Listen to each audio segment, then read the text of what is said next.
সুপ্রিয় দর্শক, আজকে আমি তৈরি করে দেখাবো নবাবী বেলুন রুটি। এটি অত্যন্ত আকর্ষণীয় ও সুস্বাদু একটি রুটি। এর জন্য প্রথমেই লাগছে 250 গ্রাম আটা। আমি আটা চেলে নিচ্ছি। তারপর এতে একে একে লবণ 1 চা চামচ, তেল 1 চা চামচ দিয়ে ভালো করে মিশিয়ে তাতে 1 চা চামচ বেকিং পাউডার দিয়ে আবারও মিশিয়ে অল্প অল্প করে পানি দিয়ে একটা ডো তৈরি করব। একসঙ্গে পানি বেশি ঢেলে দিব না, অল্প অল্প পানি দিয়ে ডো তৈরি করলে ডোটা অনেক সুন্দর হবে, পারফেক্ট হবে। ডোটা দেখেই বুঝতে পারছেন এটা বেশি শক্তও না আবার নরমও না। আমি এতে 100 ml এর চেয়েও একটু কম পানি ব্যবহার করেছি। এবার ডোটাকে ঢেকে 15 মিনিটের জন্য রেখে দিব। এরই মধ্যে আমি চিকেনের পুরটা রেডি করে নিচ্ছি। মুরগির বুকের মাংসকে কেটে ছোট ছোট টুকরো করে নিয়েছি। আপনারা মুরগির রানের মাংসও ব্যবহার করতে পারেন।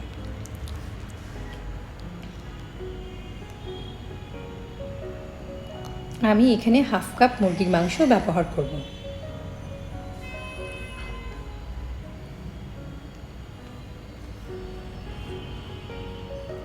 একটা টমেটো কুচি কুচি করে রাফ চপ করে চিকেনের সাথে আমি মিশিয়ে নেব।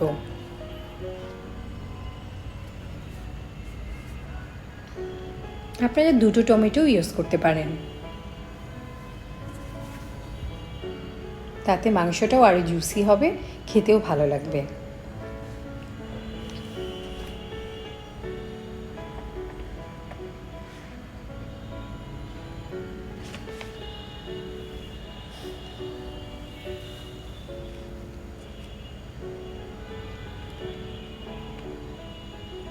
তিনটা কাঁচামরিচ কুচি কুচি করে আমি দিয়ে দিচ্ছি। ঝালটা আপনারা আপনাদের স্বাদ মতো বাড়িয়ে কমিয়ে দিতে পারেন, তবে কাঁচামরিচের ফ্লেভারটা খুব ভালো লাগে। একটি পেঁয়াজ রাফ চপ করে আমি দিয়ে দিব। পেঁয়াজটাও আপনারা চাইলে বাড়াতে পারেন।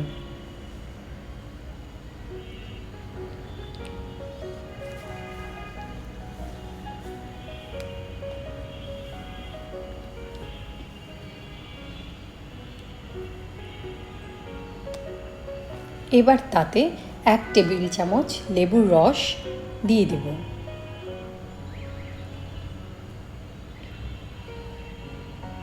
এক চা চামচ লবণ, 1 চা চামচ লাল মরিচ গুঁড়ো এবং 10-12টি গোলমরিচ ক্রাশ করে দিয়ে দিচ্ছি।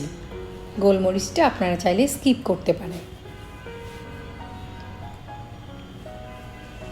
এবার একটু মিশিয়ে তাতে 2 টেবিল চামচ সয়া সস মিশিয়ে দিয়ে দেব।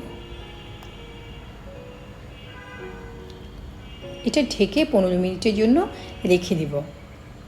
এই সময়ে আটার ডোটা একটু মথে নিয়ে 2 ভাগে ভাগ করে আমি 2টি রুটি বেলে নেব।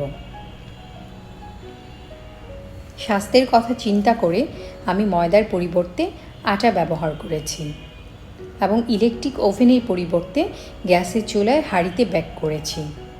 এই পদ্ধতিতে আপনি সহজেই গ্যাসের চুলায় হাঁড়িতে ব্রেড, বান, কেক, বিস্কুট, পিৎজা বেক করতে পারেন। আপনারা চাইলে 2টো রুটির পরিবর্তে 4টি রুটিও তৈরি করে নিতে পারেন।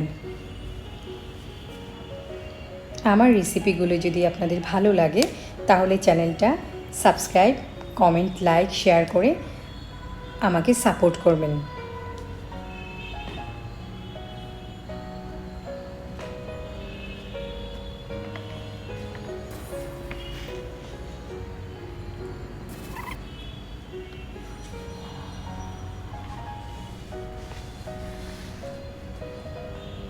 আমি 2টি বড় আকারের রুটি বেলে নিচ্ছি।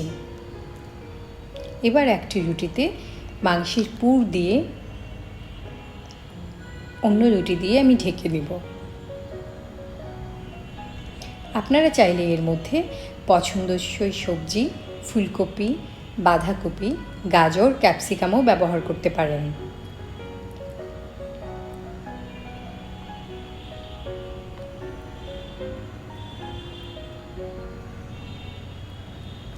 আমি রুটি দুটোকে সিল করে দিচ্ছি, চেপে চেপে আটকে দিচ্ছি। আপনারা চাইলে এই সময় পানি ব্যবহার করতে পারেন। একটা ছোট্ট জায়গা রেখে বাকি পুরো জায়গাটা সিল করে দিচ্ছি। ছোট একটা ফাঁকা রেখেছি।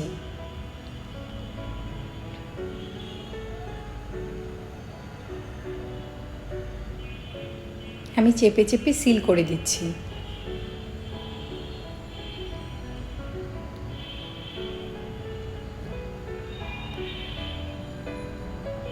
আরও সুন্দর এবং সিকিউর করার জন্য আমি বাইরের দিকে আবারও সিল করে নিচ্ছি, পেঁচিয়ে পেঁচিয়ে আটকে দিচ্ছি। শুধু একটু জায়গা ফাঁকা রেখে।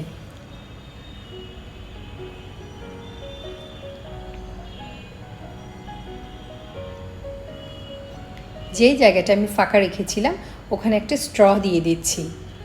আপনারা চাইলে স্ট্রর পরিবর্তে বেলুন ফোলানোর পাম্পারও ইউজ করতে পারেন। এবার আমি এটা ফুলিয়ে নিব। এটাই হচ্ছে এই রুটির বৈশিষ্ট্য। বেলুনের মতো ফুলে গেছে। এবার আমি আটকে দিব যাতে বাতাসটা বের না হয়।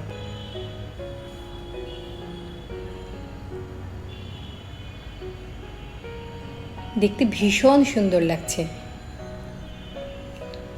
ডিমের কুসুম আমি উপর দিকে ব্রাশ করে সাদা তিল এবং কালো জিরা ছড়িয়ে দিচ্ছি।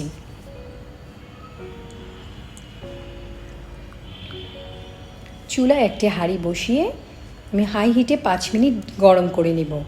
তারপর 10-12টি কাগজ দিয়ে তাতে একটি স্ট্যান্ড বসিয়ে রুটিটি দিয়ে দিব, দিয়ে ঢাকনা দিয়ে ঢেকে দিব। 40 মিনিট অল্প আঁচে বেক করব। বেক করার পর রুটিটা তৈরি এবং উপরের দিকটা বেশ ক্রিস্পি হয়ে যায়।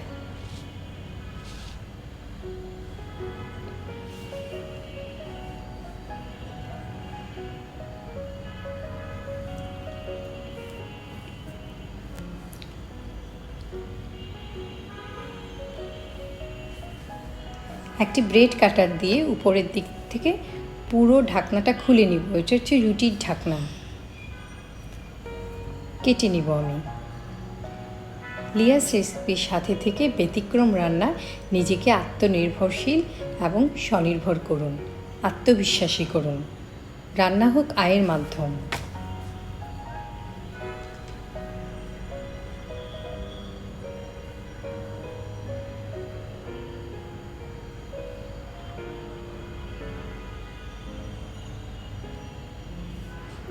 চমৎকার একটা ফ্লেভার বের হচ্ছে এবং খুব সুন্দরভাবে ঢাকনাটাই একটা রুটি।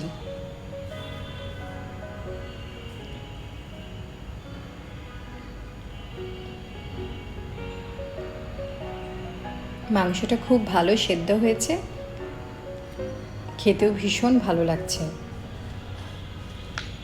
দেখতে যেমন অসাধারণ, খেতেও অনন্য।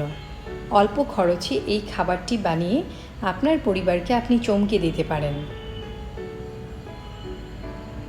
রান্না হোক আয়ের মাধ্যম। দেখা হবে।